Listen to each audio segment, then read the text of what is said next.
All right.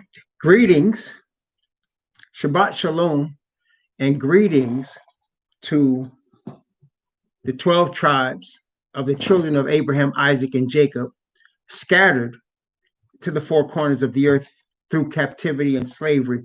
Greetings, who's waiting for the redemption through Messiah. Greetings to you. Greetings also to those who are not of the bloodline of Abraham, Isaac, and Jacob, but what like to worship the only true God, Yahweh, the God of Israel, and be grafted into the olive tree and be among the Israelite nation. Greetings. Greetings to those who are not into any religion, but want to see righteousness and truth reign on this earth. Greetings. Today, we're going to be continuing our study in the book of Revelation, and we're going to Shabbat Shalom to those in the chat, Fatima. We're going to be continuing our study in the book of Revelation. We're studying chapter 4 today. Shabbat Shalom, Junior. And before we do, though, I think I'd be remiss if I didn't mention what's happening today in the United States. Today in the United States is, well, it's in many places of the earth, is a day that is an example. It is an example of how the deceiver, Satan, causes the earth to put their hope in lies. And I want to first discuss how we who know the truth about today should handle such a situation when the entire planet is saying Merry Christmas. The entire planet is saying Merry Christmas. And today I went out on my walk. I usually try to do a 5 to 6 mile walk every day. And people were out in groups more than usual today. I guess they had finished eating their Christmas dinner. And they were walking in groups and walking their dogs and so on and so forth. And people, as I passed by, they would say Merry Christmas. And I would just smile and wave. And I talked to friends on the phone, people that contacted me to say Merry Christmas. And I would say, enjoy your holidays. Because look, notice what it says here in Isaiah chapter 30 about the chosen people. Isaiah chapter 30, about what the Most High expects of the chosen people. In Isaiah chapter 30 and verse 15, notice what it says. Isaiah, and this is not part of today's lesson. This is, I guess it's an annex to the lesson based on where we are. But Isaiah chapter 30, verse 15, for thus saith the Most High Yahweh, the Holy One of Israel, in returning and rest shall ye be saved. In quietness and in confidence shall be your strength, and ye would not. What does that mean? In returning and rest shall ye be saved. Returning means to repent. And rest means to trust. So repentance and trust, obviously, toward the Most High, you be saved. And then it says, in quietness and in confidence shall be your strength. We don't always have to be loud. We don't always have to try to rebuke everybody because the whole world is following a lie. But in quiet confidence, we should follow the truth. So when people were saying Merry Christmas, and I would just smile and wave, some of them looked at me like I was funny, like something was wrong with me, like I was sad because I didn't say Merry Christmas back. I didn't say anything. I just smiled and waved and kept on walking. See? So the whole earth is following a lie. And what is the lie? There was no white Jesus born in Bethlehem in the manger in 25th of December. Messiah is not a Caucasian man. He's a man of color, a black man, we would say today, like probably my color, a little darker, and they call me black. And he was of the tribe of Judah to the nation of Israel. And we know from studying the scriptures that he died 3.5 years into his ministry. 3.5 years into his ministry, according to Daniel chapter 9, verse 27. He died 3.5 years into his ministry. And according to Luke chapter 2 and 3, we know his ministry started when he was 30 years old.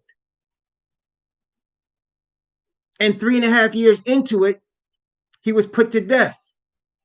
We know also that he was put to death on the 14th day of the first month of the Hebrew year. The 14th day of the first month. Generally, for us, that's in April. That's in April. That's when he was put to death. And it was 3.5 years prior to that, that was his birthday. That would put him to be born sometime in October. October is when he was born. Okay? It's sort of like this year. This year in October, the trumpet day, the blowing of trumpets, the Day of Atonement, and the Feast of Tabernacles are in October. Sometimes these things take place in September, but they never go later than October. Okay? And generally, when you're reading the Bible, you will understand that a Jubilee took place every 50th year. Is a Jubilee. Every 50th year in Israel. And Messiah announced a Jubilee when he started his ministry at age 30. And he announced in the year of a Jubilee, just to let you know, that year, at the end of the year, generally the Hebrews would add an extra 30-day month. And the following year, for sure, all of those feasts took place in October. So he was born sometime between September and October. So this past year, for example, the trumpets took place. The trumpets took place in September. The first day of the 7th month was around mid-September. And 15th day of the 7th month was at the end of September, the early of October. Okay? This year is all in October. So Messiah was born sometime between September and October, sometime between the 1st of the Hebrew month and the 15th of the Hebrew month.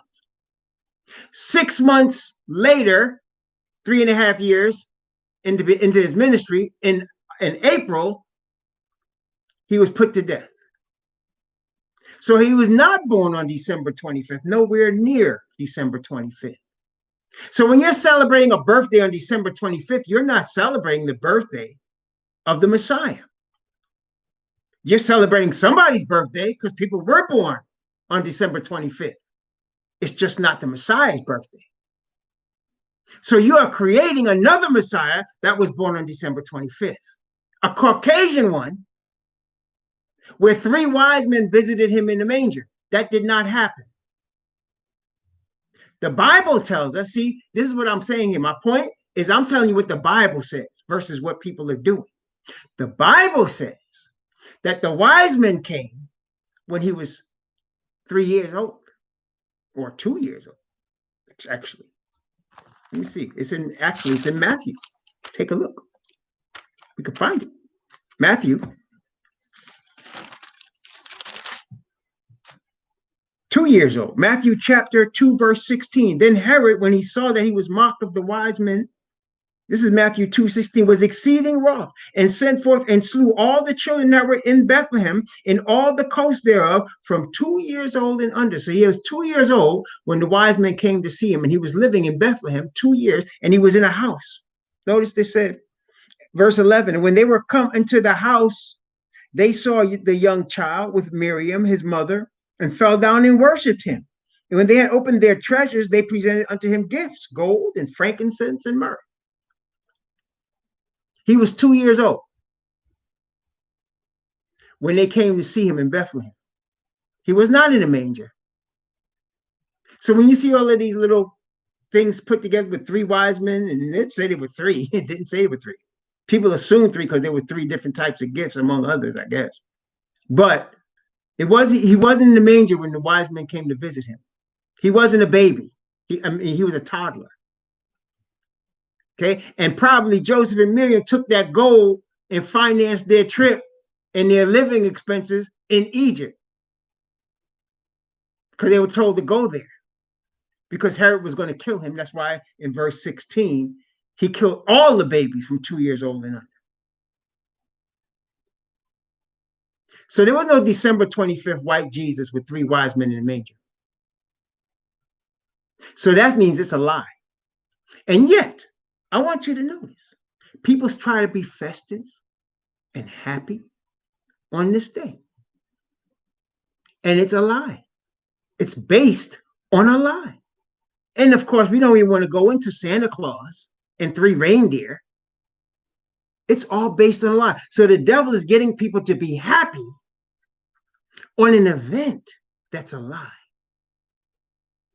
That's deception. That's how it works. It's sort of like Halloween.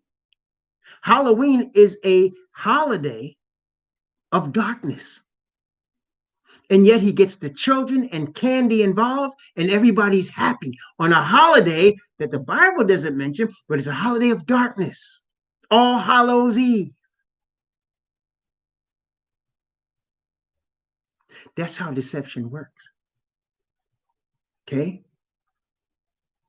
And what happens, let's take it further.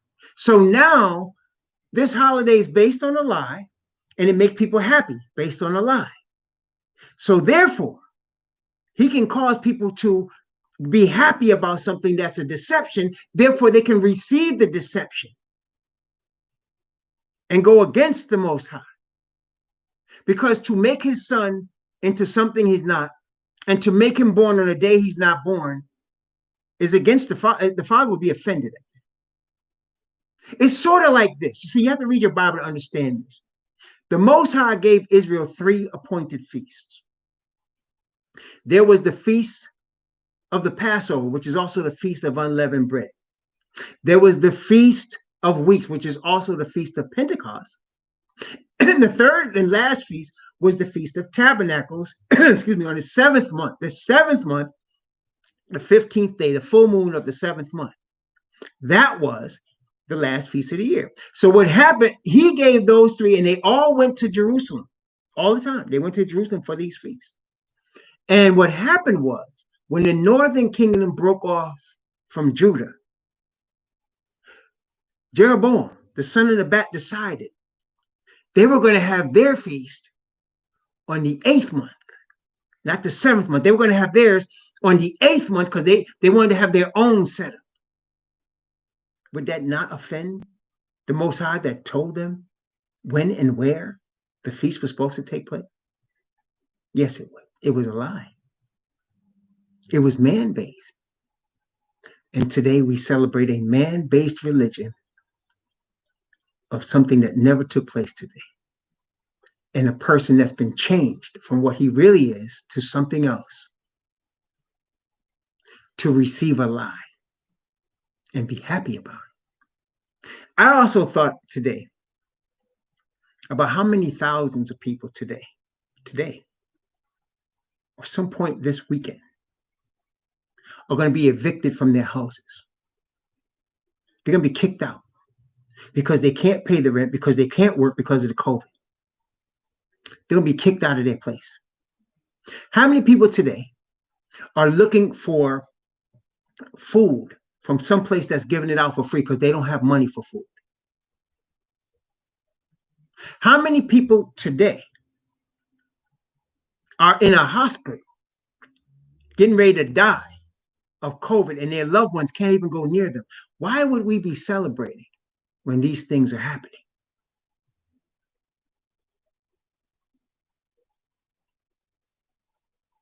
It's not really a Merry Christmas, is it?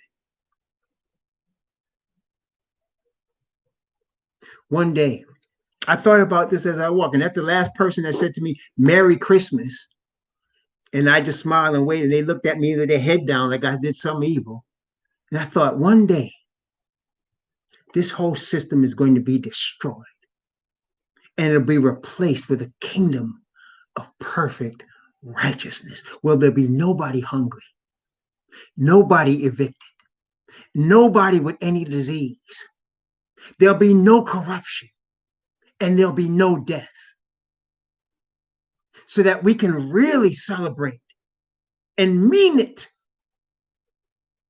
because there'll be no evil on the earth. I'm waiting for that day. That's the day to celebrate. Not today. You understand? And I'm not trying to be a party pooper. That's why I didn't yell at the person. I didn't say today ain't the Messiah's birthday. I didn't say the Messiah is not white. I didn't say any of that. I just smiled, kept on going, because in quietness and in confidence is my strength. Because I know the truth. I don't have to worry about what the whole world is doing. That's their business. You understand? That's how we handle it. But the day is coming, brethren. The day is coming when the whole world is going to be doing things like Christmas, like going to church. And when they find you are not doing it and I'm not doing it, it's going to be more than just a smirk or looking down or a disappointed look. It's going to be more than that. It's going to be more than that. And Messiah says they're going to be bringing you in front of judges, in front of religious leaders. And he said, then you're going to bear testimony. And he said, don't even think about what you're going to say. He said, the spirit of your father, he said, it's like this. The spirit of your father will give you the words when it's time. See? So when it's time to speak, he will open our mouths. I don't care who you are. You don't have to be no preacher or teacher. You can be anybody that's following the truth, that's believing the perfect righteousness of the Father, the faith of righteousness of the nation of Israel. We praise the Most High. And he will bring you to bear testimony, and you won't even know what you're going to say. It won't matter, because your Father is going to speak through you. See? That's a day for us to speak. Right? So that's how I suggest we respond to these situations. Just be quiet, confident, calm. And if they ask you, just say, like I had a friend of mine call me today. What are you doing for Christmas? He asked me. I said, I don't really do Christmas, brother. I said, but we just chilling today. That's all I said. He didn't ask anymore. I didn't say anymore. What are you doing for Christmas? I'm just chilling. We don't really do Christmas. Okay? We're not trying to stir up stuff. We're trying, the Bible saying, he said, what does how the Most High require of you but to do justly, to love mercy, and to walk humbly with your God. We don't want to stir up stuff when we don't need to. But we know what we believe. We know who we are. See, we're not like all these other religions that got to go bang on everybody's door and offer them to come to their church. That's not how we want to do this. When the Spirit of the Father is poured out on us, he will cause our mouth to open. And it won't be for anybody's church or anybody's tithe money. It's going to be for the faith of righteousness, truth. And he will appoint the time. We don't have to worry about when. Our concern is to stay in the faith of righteousness and truth. In returning and rest shall you be saved. Quietness and confidence shall be your strength. That's our concern. Staying close to our Father through Messiah. That's our concern. That's it. That's it. Walking in the conviction of the Spirit and of the Word. So I just wanted to start off with that today, because today is the day everybody's saying Merry Christmas to white Jesus that never existed. You understand? Who was not born on December 25th or any place near December 25th. Okay? And there were no three wise men there when he was born. Just to let y'all know. That's the truth. And again, why? Because we don't want to be caught up in a lie. No matter how nice it feels, no matter how festive it is, it's still a lie. And to receive a lie is to receive our Satan. He knows how to manipulate feelings, make things festive, make things for children, and cause everybody to buy into a lie. That's what he's doing. But we don't have to fight that. Quietness and confidence, returning and rest. Praise the Most High for the ways he shows us. Anyway, that was that. Today we're studying the book of Revelation. Now, in the book of Revelation, in which we're studying today, you have to understand that this was given to Yochanan, who was called John, 2,000 years ago, give or take, right? It was 2,000, the end of the first century sometime, when the apostle chosen by Messiah became from the apostle Yochanan or John to John the Revelator, right? And so there were things that had already taken place when he received this revelation, but there was the majority of things that were going to take place after he received this revelation. So, for example, in the first century, the first church in Ephesus existed. As we're going to see, the first seal and the first trumpet came in the first century. And that's where John was. Anything that happened after that, though, was after his death. So everything he received at that time, there was more to come in the future than there was at that time, you understand? So that being the case, right now, there are things that we are living in right now that for John represented the future. But for us, it's today. And we're going to see some of those things today. See, for John, it was the future. For us, it's today, and some of it is already past. Okay? So there's going to be language that we're going to read today that's going to say, I'm going to show you stuff that's going to happen in the future from what John is. But for us, the future is now. Okay? So first, let's go back to Daniel chapter 7. And there's an area of Daniel 7 that we studied in our Daniel study. But after that, whenever I refer to Daniel 7, I usually skip over this part. I'm not going to skip over it today. Now is when it comes relevant. Okay? You'll see what I'm talking about. So in Daniel 7, Daniel saw 4 beasts, if you recall, right? He saw a lion. He saw a bear. He saw a 4-headed leopard. Then he wrote the dream and told the sum of the matters. Daniel spake and said, I saw in my vision by night, and behold, the 4 winds of the heavens strove upon the great sea. And 4 beasts came up from the sea, diverse one from another. The first was like a lion, and had eagle's wings. I beheld, till the wings thereof were plucked, and it was lifted up from the earth, and made to stand upon the feet as a man. And a man's heart was given to it. And behold, another beast, a second, like unto a bear. And it raised itself up on one side, and it had 3 ribs in the mouth of it, between the teeth of it. And they said thus unto it, Arise, devour much flesh. After this I beheld, and lo, another, like a leopard, which had upon the back of it 4 wings of a fowl. The beast had also 4 heads, and dominion was given to it. And after this I saw in the night visions, and behold, a 4th beast, dreadful and terrible and strong exceedingly. And it had great iron teeth. It devoured and brake in pieces and stamped the residue with the feet of it.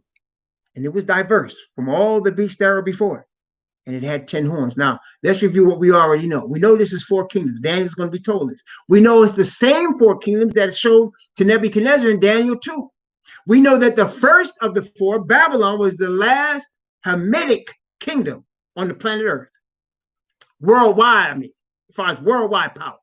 There have been many Hamitic kings in the land we now call Africa, but none of them had the reach and geographic length that Nebuchadnezzar had. Nebuchadnezzar's kingdom was sort of like Nimrod's kingdom. And if you recall, Nimrod ruled everything from Cush all the way across where Sem is, all the way to Assyria, which is now where Iraq and Iran is. He ruled all of that and all the way into India. And so did Nebuchadnezzar. And Nebuchadnezzar was the last Hamitic king, because for the first, or should I say, the first 2,000 years of Earth's history was the area where Noah was born and Adam was until the flood. That was the first 2,000 years. After Noah died at age 950, your second 2,000 years was Hamitic domination. That means the people of Ham, the dark people, ruled the planet Earth. They ruled the whole Earth. At this time, during their dominion, their 2,000-year dominion, they discovered many things. They learned, they invented mathematics. They invented surgery. They invented what do you call it? Sewer systems. They invented embalming. They built things that still stand to this day. And that was their rule 2,000 years. And they started thinking it was gods, as Nebuchadnezzar thought. But of course, he realized he wasn't when the Most High got finished with him. And that was the last Hamitic rule. The last 2,000 years of this earth's history have been ruled by the children of Japhet, who the Bible describes as Gentiles, the children of Japhet, who we know today to be European-based people for the last 2,000 years. So you had Hamitic people for 2,000, and now you got Japhet for 2,000. That is why, as we know, the scripture tells us that Gog and Magog are the last powers that the devil uses to try to attack the kingdom of the Messiah. Gog and Magog are Japhet, the last powers. Okay, now you see here in these four, the lion was the Hamitic king of Babylon. And then you had the last three, those are Japhet, which represents the Medes and the Persians, the Greeks, and finally the Romans, all Japhetic European powers. Okay, now we also know from what we already studied, which we're going to study again when we get to Revelation 13, that the lion, the bear, the leopard, and the 10 horned beasts are represented in the final conglomeration of a religious government power that is based in Rome. Because in Revelation 13, it says the beast had 10 horns with 10 crowns on his horns. Revelation 13, verse 1 and 2. It said that it was like a lion, a bear, and a leopard, which is what you have here. And if you look at these four beasts and count the total number of heads, there's 7. 1 for Babylon, 1 for the Medes and the Persians, 4 for Greece, and 1 for Rome. That's 7. And just so happens, in Revelation chapter 13, that beast has 7 heads because it's a conglomeration.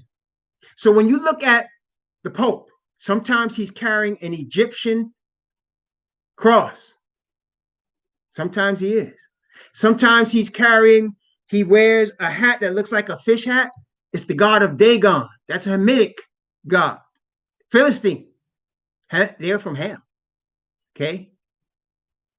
Then he has priests. He's trying to take the place of Shem. And he's in Rome. So he's European. Okay. That's why you have a conglomeration. They took the Greek education system, which the Greeks took from Mizraim, a Hamitic kingdom. Okay. They got that still. They got canon law, which came from Rome, which everybody follows. Canon law. Okay. All of that is what is conglomeration. So now, after this, in Daniel chapter 7, we saw that the focus was on that fourth beast, which is the last one, which is based in Rome. Let's take a look. Daniel chapter 7, beginning at verse 7 again. Let's go back from verse 7. After this, I saw in the night visions, and behold, a fourth beast, dreadful and terrible, and strong exceedingly. And it had great iron teeth. It devoured and brake in pieces, and stamped the residue with the feet of it. And it was diverse from all the beasts that were before. And it had 10 horns. This one aggressive, right? If you recall, with Daniel's vision, it was described as gold, then silver, then brass, then iron. The iron being the hardest of the 4 metals and the least value of the 4 metals. So you had the gold, which is the most valuable and the softest, followed by silver, followed by brass, followed by iron. Iron, the hardest and the least valuable. Okay. And it said it breaks in pieces and bruises, so that the most violent the most cruel, the most heartless of the four is the fourth one, that based in Rome and Europe. Okay, just telling you how it is. The Japhetic kingdom. Now, verse 8, and I considered the horns, and behold, there came up among them another little horn, before whom there were three of the first horns plucked up by the roots. And behold, in this horn were eyes like the eyes of a man, and a mouth speaking great things. Now, when it says a mouth speaking great things, it's not saying great as if it was good. No. When it says great things, what it's trying to say is he was talking mess. He was popping off. That's what he's talking about. He was talking big mess. Like calling himself the Father. Stuff like that. Then this little horn, the Bible say later, in the same Daniel 7, about the little horn, it said later in Daniel chapter 7, going to start at verse 20. Let's start at verse 23. Actually, I'm going to start at verse 21. Daniel 7, verse 21. In fact, let me start at verse 20. Let me start at verse 20 for context. And of the 10 horns that were in his head, and of the other which came up, before whom 3 fell, even of that horn that had eyes and a mouth that spake very great things, whose look was more stout than his fellows, the little horn. Verse 21. And I beheld, and the same horn made war with the saints and prevailed against them. That is Rome. Made war with the saints, prevailed against us. Well, that's true, isn't it? First, we know that the Roman Empire destroyed Jerusalem in AD 70. We know that millions of Black Hebrews were put in slavery, and millions fled into Africa at that time. Okay, AD 70, because the Romans were just not taking no prisoners. They were taking slaves or killing them. Okay, that's how it started. We also know that once we settled in Africa, when we were in West Africa, that with the Pope's blessing, the good Christians came from Portugal, from Spain, from England, from France, and they raided West Africa. Raided for what? For human beings, human cargo, Hebrews, with the Pope's blessing. They had to get the Pope's blessing first. Before Columbus could go anywhere, had to get the blessing of Rome. Okay? And they did it. They went all in West Africa. Then they came to the islands. And some of our Northern Kingdom brothers was already there. Taínos, Aztecs, okay, Mayan, they were already there. Killed them and replaced them with the sturdier West African to do labor for free. Okay, replaced them in Haiti, Dominican Republic, what they call Puerto Rico, which is Boricua, Cuba, Central America, Mexico, South America, Brazil. We know that this happened. Okay, with the blessing of the Pope, made war with the saints and prevailed against them. Okay, let's continue. Verse 22. Until the Ancient of Days came. We're going to read about that in a second. And judgment was given to the saints of the Most High. And the time came that the saints possessed the kingdom, when the future is now. We're going to talk about that. Verse 23. Thus he said, the fourth beast shall be the fourth kingdom upon the earth, which shall be diverse from all kingdoms. What makes it different? It's more than just military and political. It's religious, because it attacks the saints. It's religious. Okay, it causes the saints to worship white Jesus on December 25th. It causes the saints to worship white Jesus on December 25th. Diverse from all the kingdoms, and shall devour the whole earth and tread it down and break it in pieces. Let me ask you, aren't they celebrating Christmas all over the earth? And the 10 horns out of this kingdom are 10 kings that shall arise, and another shall arise after them, and he shall be diverse from the first, and he shall subdue 3 kings. Verse 25, this is the big mess he was speaking. And he shall speak great words against the Most High, and shall wear out the saints of the Most High, and think to change times and law, and they shall be given into his hand until the time and times and the dividing of time. There you go. All right here. So let's now look more closely at this fourth beast and this fourth kingdom, right? In judgment. That's the judgment scene is also in Daniel 7. And we're going to read about it today in Revelation 4. Okay, watch. Daniel chapter 7, beginning at verse 9. I beheld till the thrones were cast down. The thrones were cast down. The thrones were cast down. What does that mean? That means that the kingdoms of this world will become the kingdoms of our master and of his Messiah, and he shall reign forever and ever. That's Revelation 11, beginning at verse 15, going to verse 19. The kingdoms of this world are going to become the kingdoms of Yahweh and of his Messiah, and he shall reign forever and ever. The thrones were cast down. And the Ancient of Days did sit. Ancient of Days is the Father, whose garment was white as snow, and the hair of his head like the pure wool. The creator of all things, the only true God, the Father, had hair like wool. Wait, the only true God, the God of Abraham, Isaac, and Jacob, the Ancient of Days, had hair like wool. Let's continue. And his throne was like a fiery flame, and his wheels as burning fire. What wheels? What wheels? Wait, first, remember the burning flame before his throne, because we're going to see that again in Revelation chapter 4. We're going to see that again. So remember this now. It says a fiery flame was his throne, before his throne, right? And he had wheels. What wheels? The 4 beasts. Remember, now look now. Look at Ezekiel. The 4 beasts represent the wheels. That's how they move, like a wheel, because the Father's throne can move. Oh, yes. It has wheels. Notice what Ezekiel said. In Ezekiel chapter 1, I'm going to start at verse 5. Also, out of the midst thereof came the likeness of 4 living creatures. We're going to see them again, too, in Revelation 4.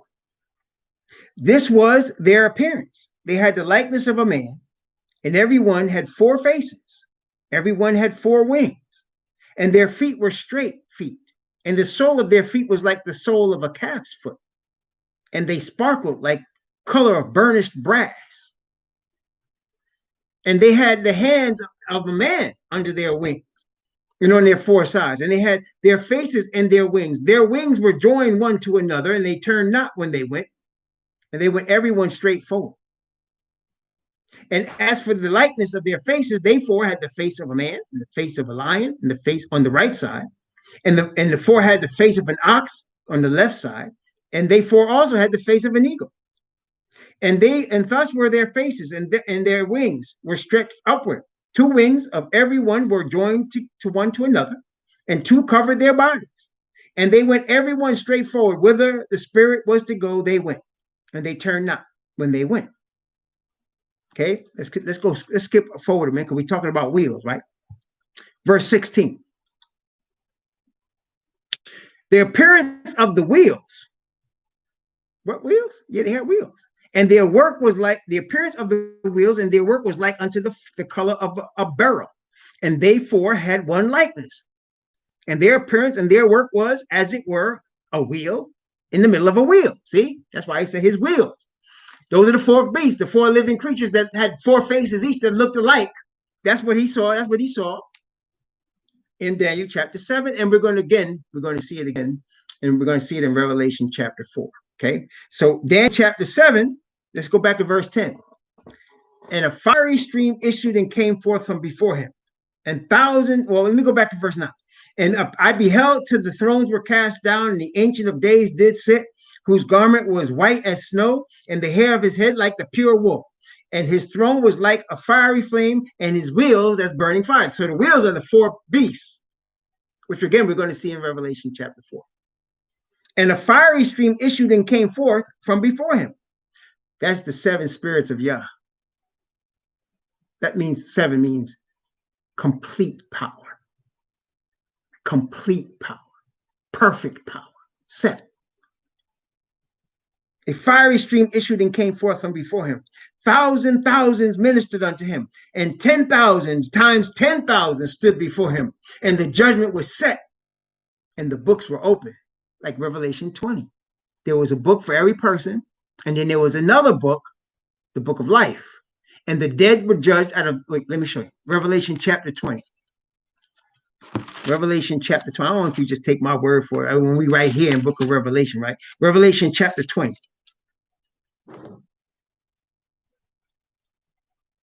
Verse 12.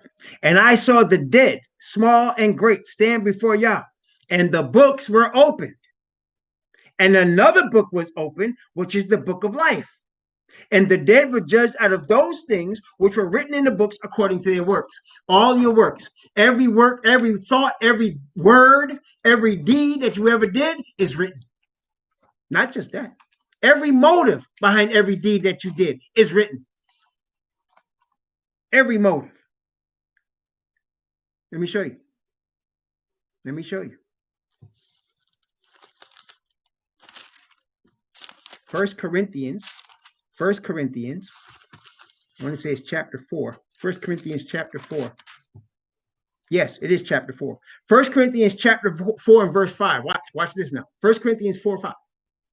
Therefore, judge nothing before the time, until the master come, who both, watch this, will bring to light the hidden things of darkness and will make manifest the counsels of the hearts. Then shall every man have praise of Yah. So the counsel of your heart, the things you were thinking, the motives behind everything you did. See, you ain't got to worry about being misjudged in the judgment, because everything's going to come out. What you did, what you said, what you were thinking, it's all going to come out. See, you can lie to people and say, oh, I wasn't really meaning that. I didn't mean that. Well, it's okay. We're going to see. Everybody's going to see. It's going to be before everybody. You're going to see. Okay? Praise Most High. Because the Bible says, again, let's go back. Revelation chapter 20. Because as you can see already now, in Daniel 7, we're looking at a judgment scene. I think you see that. Daniel 7, we're looking at a judgment scene, right? Well, we'll look at Revelation chapter 20 one more time. Verse 15.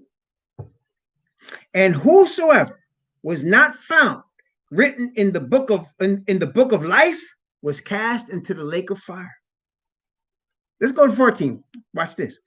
And death and hell were cast into the lake of fire. This is the second death. So the second death is final. Lake of fire, you're not coming back from that. You're done. And whoever's not found written in the book of life is going into the lake of fire. Period. See, why is that different? Why is the book of life different? Let's talk about that for a minute. If you're in the book of life, that means you repented of your sin. If you're in the book of life, you repented of your sin in the name of Mashiach Yahushua, Messiah, the one that wasn't born on December 25th, the Hebrew one of the tribe of Judah. In his name, you went to the Father and you repented of your sin. Okay? And the Father gave you, listen, he gave you his own righteousness through Messiah to cover you and put your name in the book of life and took all your sins and made them go away because they were placed on Messiah. So that in your book, all your evil thoughts and deeds and words and motives, gone. So that when they see your name in the book of life, there's no sin there. There's no sin there. Not that you've never committed it, because all have sinned, but because of the Father's perfect righteousness, given because of the blood of the Messiah, there's no sin written.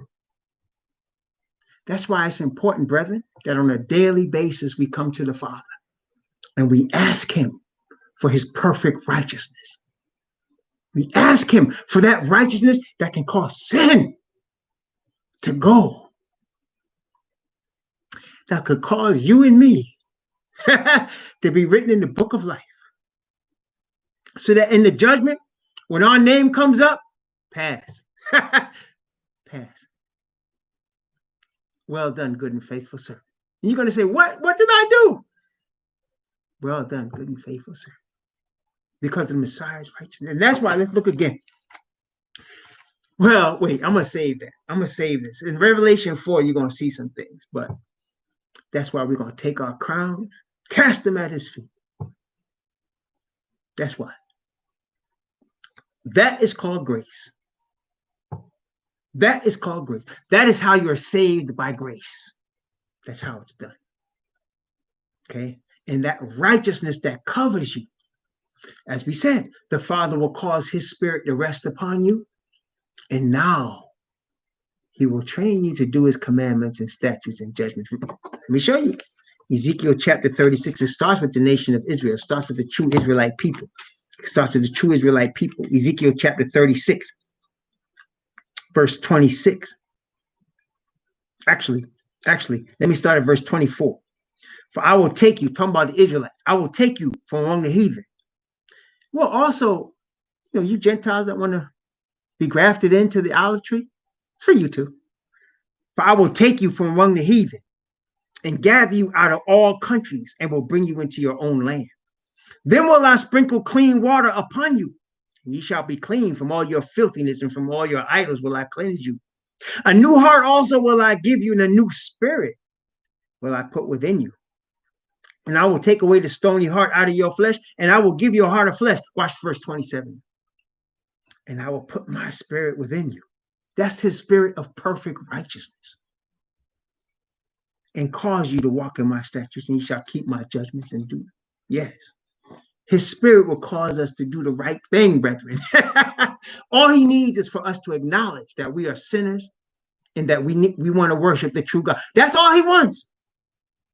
And that's hard when you're filled with pride and willful ignorance, like December 25th and white Jesus. That's hard when you're used to receiving deception and lies and trying to push it off on other people. It's hard. For those of us that are seeking truth, he knows who we are. The Bible says, the Most High knows them that are his, and let everyone that nameth the name of Messiah depart from iniquity. We can only do that when we receive the Father's spirit of perfect righteousness, the Holy Ghost. And he puts that spirit on us and causes us to want to keep his commandments, statutes, and judgments and do them. And we feel bad when we don't. Notice again, Ezekiel chapter 36. Notice what it said. Ezekiel 36. I'm going to begin at verse 28. And ye shall dwell in the land that I gave to your fathers, and ye shall be my people, and I will be your Most High. I will also save you from all your uncleannesses, and I will call for a corn and will increase it and lay no famine upon you. And I will multiply the fruit of the tree and the increase of the field, that ye receive no more reproach of famine among the heathen. Watch this, verse 31. And ye shall remember your own evil ways and your doings that were not good, and shall lower yourselves in your own sight for your iniquities and for your abominations. You start to feel bad for disobeying the Father, and you want to make it up. And he gives you that chance through Messiah. And he works in you in this at every step. It's him working in you and me with our permission. Got to give him our permission. He's not a rapist. Got to give him our permission. And we're going to be tested. Be tested. Whether we're going to hang on to that righteousness or not. And when your name is written in the book of life, pass through the gates. See? The unrepentant, the liars, the willfully ignorant, they ain't coming in. Can't get in. You need to be covered in perfect righteousness to get in. Okay? Back to Daniel 7. Verse 10. A fiery stream issued and came forth from before him. Thousands ministered unto him, and 10,000 times 10,000 stood before him. The judgment was set, and the books were open. It's judgment scene. Okay. I beheld then, because of the voice of the great words which the horn spake, that is the little horn. And I beheld, even to the beast was slain, and his body destroyed and given to the burning flame. That's Revelation 19. Let me show you. Revelation chapter 19.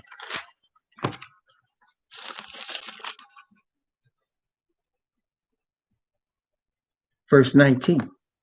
And I saw the beast and the kings of the earth and their armies gathered together to make war against him that sat on the horse and against his army. Watch this, watch this. And the beast was taken, and with him the false prophet. The false prophet is the United States of America. And with him the false prophet that wrought miracles before him, with which he deceived them that had received the mark of the beast, and them that had worshipped his image. These both were cast alive into a lake of fire, burning with brimstone. There you go. The beast and the false prophet don't even get the chance to get a second resurrection. They're thrown in the lake of fire in the first resurrection. The beast and the false prophet. That is the leadership of Rome and the religious leaders of the United States of America who lead the earth in false prophecy called Christianity, with white Jesus that was born on December 25th, and Easter rabbits in the spring, cast alive. Yeah, you know how nice a person is, because people smile on December 25th. Ladies, people were happy. How Merry Christmas, they were saying to me. That's not going to stop you from being destroyed. Lies will not go into Yah's kingdom. He had enough of liars. He's had a belly full. Liars will not go. December 25th is a lie. Daniel 7, verse 11. I beheld, then because of the voice of the great words which the horn spake, I beheld till the beast was slain and his body destroyed and given to the burning flame. We just saw it, Revelation chapter 19. This is the beginning of the 1,000 years. Beginning of the 1,000 years. See, when you go to the second resurrection, I'm going to leave that for y'all to study. When you look at the second resurrection of Revelation chapter 20, there's no mention of the beast and the false prophet again. You don't see them anymore in the second resurrection. They've already been placed into the lake of fire. Okay, first. They beat the devil there. The devil comes in the second resurrection, him and his angels go into the lake of fire. But his creation, the beast and the false prophet, they go first. In the first resurrection, in the beginning of the 1,000 years, they're destroyed. They don't even exist anymore. So when the second resurrection comes, Gog and Magog, yeah, they're going to lead the charge. That's what it says. Gog and Magog with Asatan in front of them. Going to lead the charge with many different people behind them. And they're going to all be destroyed. And then the judgment comes. Here we go. Revelation chapter 7. As concerning the rest of the beasts, that is Babylon, Media, Persia, and Greece, they had their dominion taken away. They did, didn't they? Yet their lives were prolonged for a season in time. How is that? Remember what I mentioned, that right now in the fourth beast, the Rome power, the Rome papal power that controls governments like the Supreme Court of the United States, they have elements of Babylon, Media, Persia, and Greece in it. They have all those elements in it, okay? Elements from each one in it, okay? And so that's why it says their lives are prolonged for a season in time, because even though they don't exist anymore as empires, the pieces of their empire all exist in the fourth one, in the one that we're in now, the Babylonian system that we're in now. You have pieces of ancient Babylon, that is sun worship. Ancient Babylon started the sun worship and man worship with Nimrod, okay? That's where they get that from. And then you got the Medes and the Persians. If you remember about the Medes and the Persians, they profess to be infallible, because they said once they make a law, it cannot be changed. That's why Daniel ended up in the lion's den. When the king realized he made a mistake, he couldn't do nothing about it, because the Medes and the Persians was once they make a law, it can never be changed because they're infallible. You have that now in the papacy. Okay.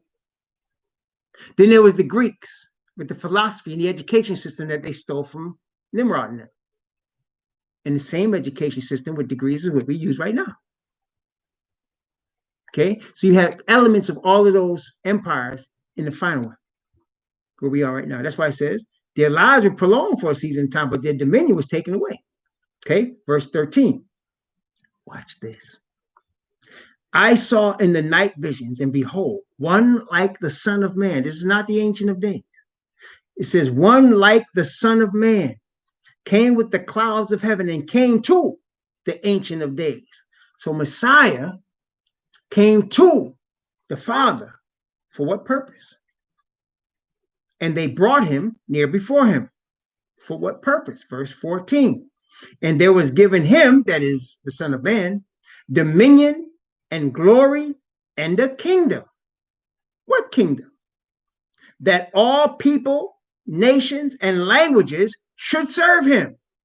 The dominion is an everlasting dominion which shall not pass away, and his kingdom that which shall not be destroyed. That's the last kingdom. It's a Shemitic kingdom. It's an Israelite kingdom.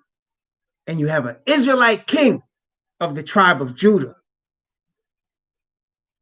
And he's called King of Kings and Lord of Lords in Revelation 19. Okay? That's the Son of Man. There you go. So now let's go to Revelation chapter 4. Let's go to Revelation chapter 4, where we are tonight. Now, all of that was a prelude to chapter 4. It goes with chapter 4 and also chapter 5. But see, we're starting right here, the prelude here in chapter 4, because chapter 5 is where the 7 seals are introduced. And if you remember this now, as we go to chapter 5, probably tomorrow, by the grace of the Most High. Remember this, he's given a book in Revelation chapter 5. And in Daniel 7, it's the same scene, and it says he's given a kingdom, because the book and the kingdom are one and the same. Okay, we're going to go into that tomorrow. But today, let's start at chapter 4. Now, if you recall, we started off the whole study in the book of Revelation in chapter 1. One of the things we talked about was how Messiah was in the holy place. Remember, he was in the holy place of the heavenly sanctuary in the third heaven, in the holy place as our high priest. And we know from what the Most High gave to Aaron and Moses that the priests go into the holy place, every year, every day. But once a year, he goes into the most holy.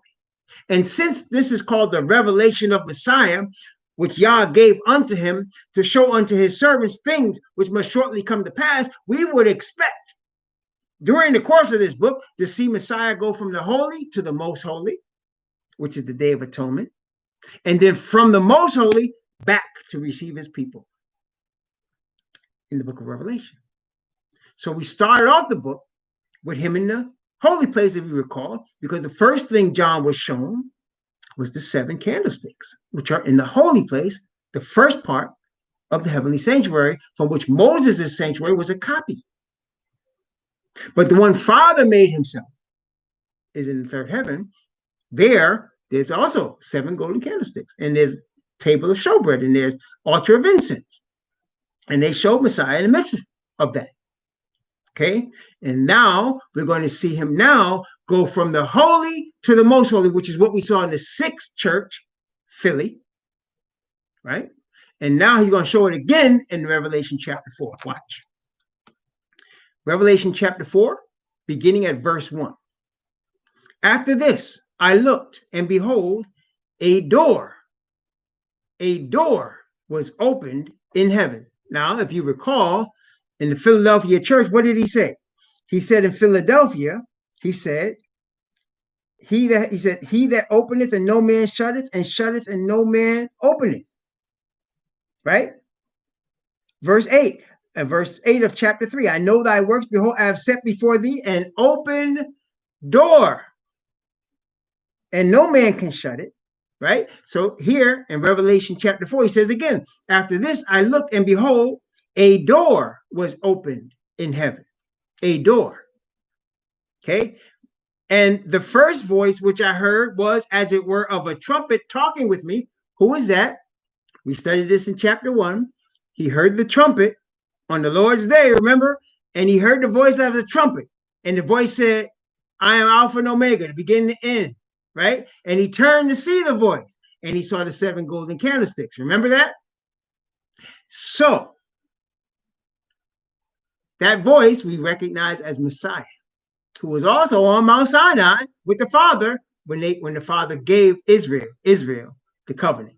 He was there because the trumpet voice was loud. It was so loud that Moses called out, and the Father stopped the trumpet voice because they were scared. Okay, that was Messiah. So here he said, I heard was as it were of a trumpet talking with me, which said, watch what he said, come up hither, and I will show thee things which must be hereafter. So he tells John, I'm opening the door. I want you to come here and see, because I'm going to show you things that's going to come in the future, John. Now I said, for John, this was the future. For us, the future is now. For us, the future is now. For John, that was the future 2,000 years ago. But for us, the future is now. So he said, open the door, and I want you to come. I want to show you some things that's going to come later, which from our perspective have already happened. Okay, so let's take a look. Verse 2, Revelation 4:2. And immediately I was in the spirit, and behold, a throne was set in heaven, and one sat on the throne. Who sits on the throne in the third heaven? None other but the Ancient of Days, which we read about in Revelation, in Daniel 7. The Ancient of Days is the Father. So now the Father, now let's go back over our discussion and study of the heavenly sanctuary, from which Moses made a copy.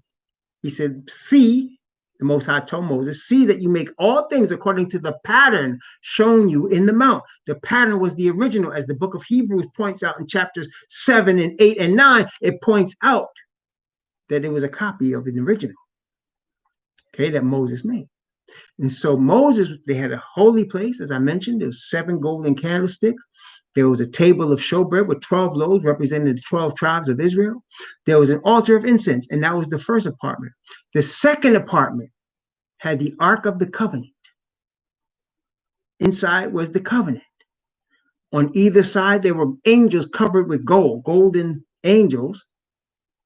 And that represented where the Father's throne is. So when he said, I'm going to open the door, and I want you to see something, and the first thing he saw was a throne set. John was being shown the most holy place where Messiah was now going to open the door, which no man can shut. And when he shuts it, no man can open it. Revelation chapter 4, verse 2, and immediately I was in the spirit, and behold, a throne was set in heaven, and one sat on the throne. And he that sat was to look upon like a jasper and a sardine stone. And there was a rainbow round about the throne, in sight like unto an emerald. And round about the throne were 24 seats, and upon the seats 24 elders sitting, clothed in white raiment, and they had on their heads crowns of gold. Brethren, white raiment and elders, that's describing people that have been redeemed, as we will see in Revelation chapter 5. They have been redeemed from the earth. Who are these people that were redeemed from the earth? Well, we can name some of them. Moses was redeemed from the earth as he appeared on the Mount Transfiguration with another man. Elijah was redeemed from the earth. So was Enoch redeemed from the earth. Well, who else was redeemed from the earth? If you recall, there were some nameless people that were resurrected when Messiah was resurrected. Matthew chapter 24. I'm sorry, 27. Matthew chapter 27, excuse me. Matthew chapter 27. Let's take a look at that. Matthew chapter 27. I'm going to begin in Matthew 27. I'm going to begin at verse 46. Matthew chapter 27 and verse 46. Notice what it says. And about the ninth hour, Yahushua cried with a loud voice, saying, Ali, Ali, lama sabachthani. That is to say, my Most High, why hast thou forsaken me? Some of them that stood there, when they heard that, they said, this man calleth for Aliyah. And straightway one of them ran and took a sponge and filled it with vinegar and put it on a reed and gave him to drink. The rest said, let be. Let us see whether Aliyah will come to save him. Yahushua, when he had cried again with a loud voice, yielded up the ghost. And behold, the veil of the temple was rent in twain from the top to the bottom. And the earth did quake, and the rocks rent, and the graves were opened. And many bodies of the saints which slept arose and came out of the graves after his resurrection and went into the holy city and appeared unto many.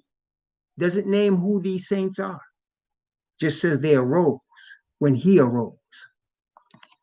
When the Bible says he went to heaven and gave good gifts and he led captivity captive, that was the early part of the early resurrection. He's given a sample. There was a wave offering, you understand. And after the Passover, or should I say during the Passover, the first seventh-day Sabbath of the Passover, the Passover was a Sabbath, but the first seventh-day Sabbath of the Passover, that next Sunday, that next first day of the week, there was what they call the wave offering. The priest would come that first day of the week, and he would wave the first fruits of the barley harvest before the Most High. And from that day, they would count 7 Sabbaths.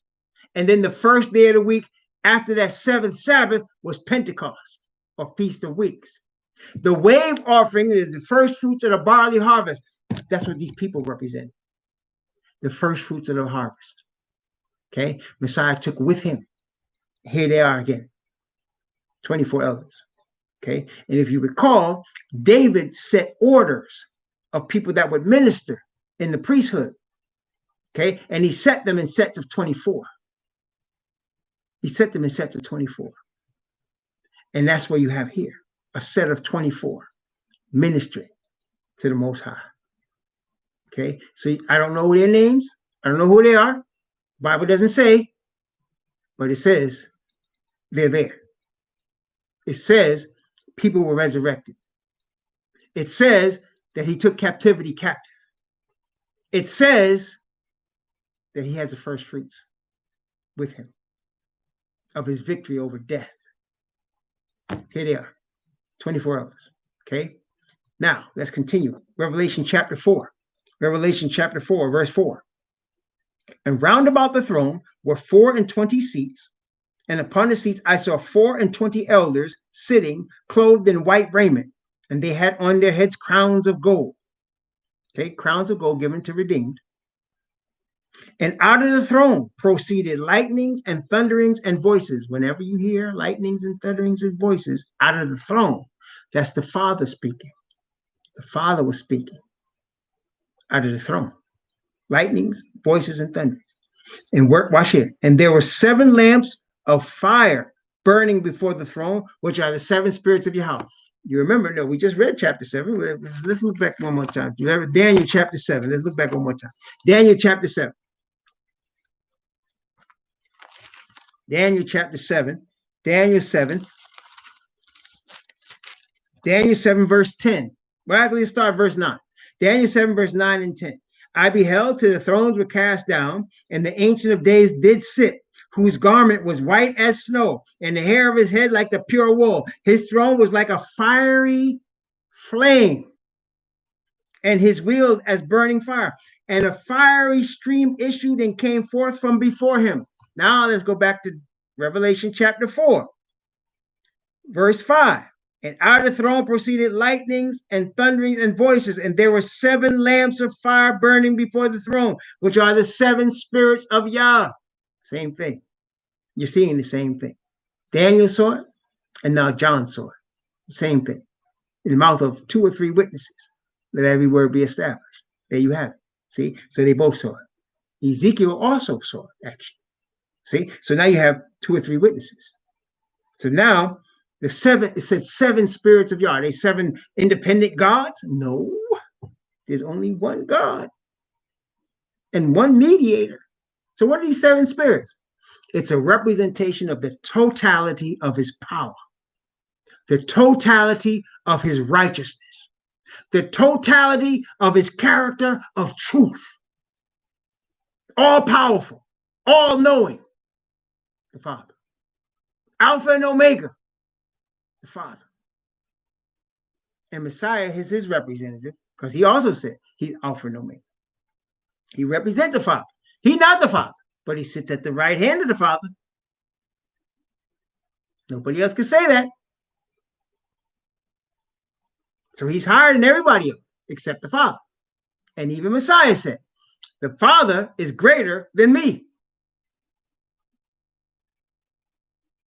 And in fact, we know from Acts chapter 2 that Peter explained to his brethren, the Israelites, Messiah went to the right hand of the Father, and the Father gave him of his Spirit.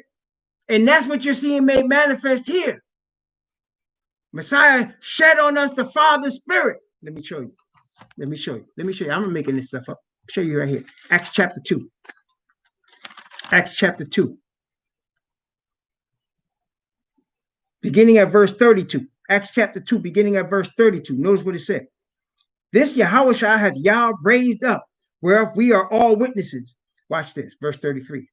Therefore, being by the right hand of Yah exalted, Messiah is at the right hand of the Father, and having received of the Father, what did he receive of the Father?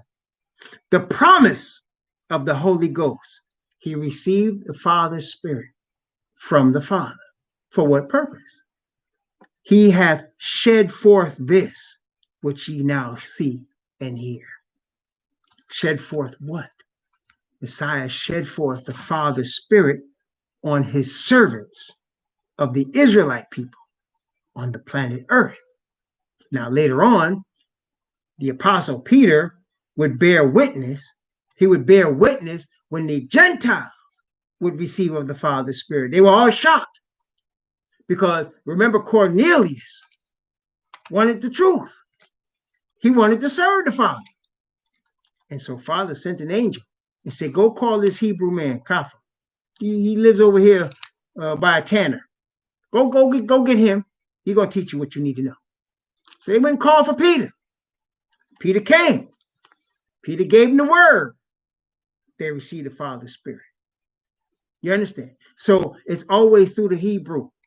So when you see the Hebrews in chains and you see them being oppressed, you know the world's not getting the truth yet. When you see them awaken, as you're now seeing, you know now they're getting the truth. Wait, Gospel of John chapter 14. One more witness with that. Gospel of John chapter 14. Watch verse 26. But the Comforter, which is the Holy Ghost, whom the Father will send in my name. There it is again. The Comforter, which is the Holy Ghost, whom the Father will send in my name. He shall teach you all things and bring all things to your remembrance whatsoever I have said unto you. Again, there it is again. So that's the 7 spirits before his throne. That's his spirit of power. That's his spirit of righteousness and truth. That's the perfection of righteousness from the Father.